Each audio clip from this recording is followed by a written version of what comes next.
sure that they are here with us for the discussion. Thank you. Sorry, Thanks, sir. I'll manage all Now, I would request my colleague Ruchira to start with the second panel discussion. We start with the second technical session over here, and it is on proposed changes in regulatory framework and provisions for increasing share of renewable energy. The moderator for this session is Dr. Usha Ramachandran. I call upon all the panel members to be here.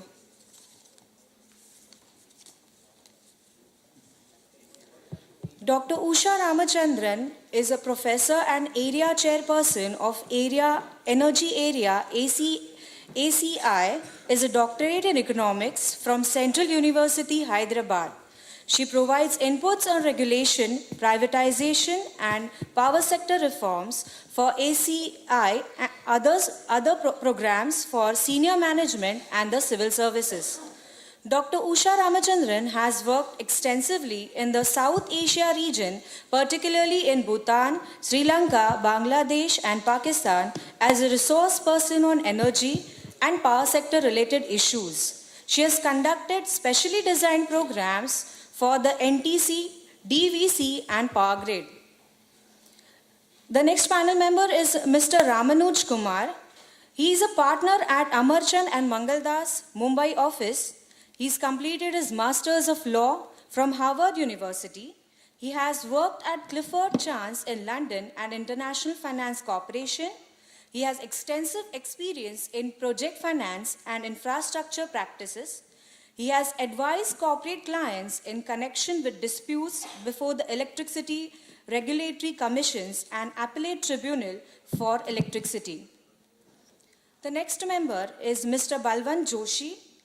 Mr. Balwant Joshi is an energy sector expert with experience in energy infrastructure and utility sectors.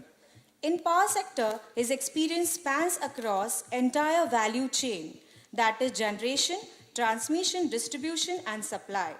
Mr. Joshi has also assisted Government of India in design of Phase 2 of Jawaharlal Nehru National Solar Mission. He is the founder and secretary of Indian Renewable Energy Federation. Currently, Mr. Joshi is the managing director of ADAM Infrastructure Advisory.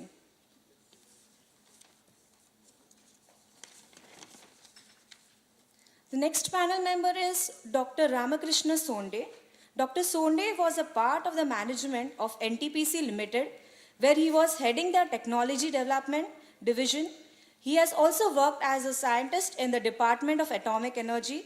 Dr. Sonde is currently working with Thermax Limited as Chief Technology Officer and Executive Vice President, Research, Technology and Innovation.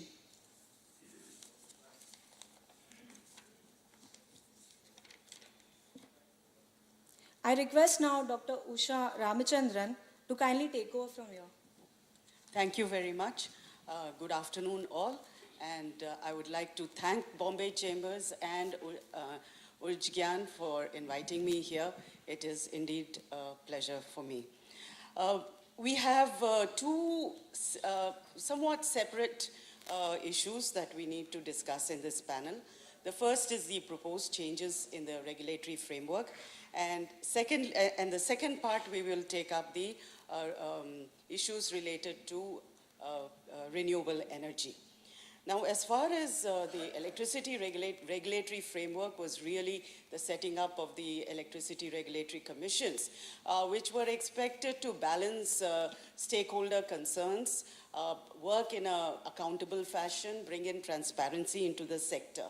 And I do believe that some of the biggest challenges that we are facing today as far as the regulatory framework is concerned is non-compliance of regulatory orders, non-compliance of regulatory directives that kind of roll on year after year, a perception that perhaps there has been regulatory capture, not just commercial capture, but also bureaucratic and political capture of regulatory commissions. Do we see the variety that we thought we would when we set out the Electricity Act 2003?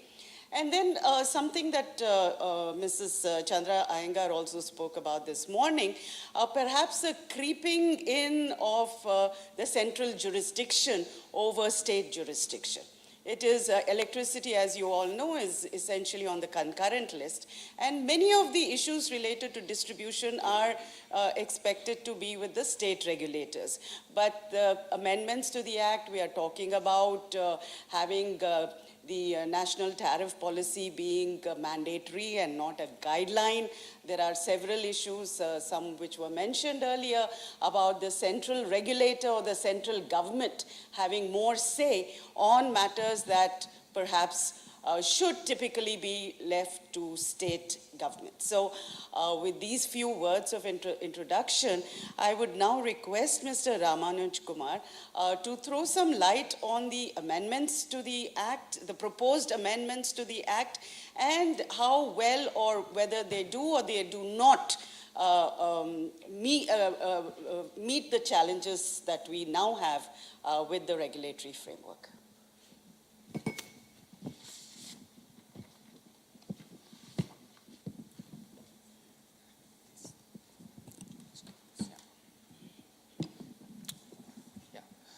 Good afternoon, everyone. Thank you, Dr. Usha Ramachandran. Thank you, Bombay Chamber, for organizing this session. And